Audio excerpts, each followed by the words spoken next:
Delivery company Zomato quick commerce app Blinkit ను నడిపించే internal తాజాగా ఒక నిర్ణయం తీసుకుంది. కస్టమర్ల నుండి వసూలు చేసే ప్లాట్ఫామ్ ఫీజును పెంచింది. ఇప్పటి వరకు ప్రతి ఆర్డర్పై ₹10 ప్లాట్ఫామ్ ఛార్జ్ వసూలు చేస్తుండగా ఇప్పుడు దానిని ₹12కు పెంచింది. అంటే దాదాపుగా 20% పెరుగుదల. ఈ ప్లాట్ఫామ్ ఫీజు తొలిసారిగా 2023 ఆగస్టు 2న ప్రారంభించబడింది. ₹2 మాత్రమే పెరిగినా దాని ప్రభావం మాత్రం చాలా పెద్దది.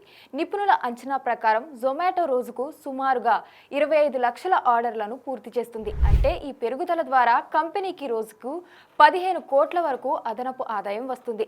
ఏడాదికి దాదాపు 180 కోట్ల నుంచి 200 కోట్ల వరకు అదనపు ఆదాయం వచ్చే అవకాశం ఉంది. ఇక జూన్ త్రైమాసికానికి వస్తే కంపెనీ ఆదాయం గణనీయంగా పెరిగింది. గతేడాది ఇదే కాలంలో 4,206 కోట్లు ఉండగా ఈసారి 7,167 కోట్లకు పెరిగింది. అయితే మరోవైపు నికర లాభం మాత్రం భారీగా తగ్గిపోయింది. గతేడాది 253 కోట్ల లాభం సాధించిన కంపెనీ ఈసారి కేవలం 25 కోట్లకే పరిమితమైంది. ఈ మార్పులు చూసి వినియోగదారులు మిక్స్డ్ రియాక్షన్స్ ఇస్తున్నారు. ఒకవైపు ప్లాట్ఫామ్ ఫీజులు పెంచుతూ మరోవైపు డిస్కౌంట్లు, ఆఫర్లను తగ్గిస్తున్నారని వినియోగదారులు అసంతృప్తి వ్యక్తం చేస్తున్నారు.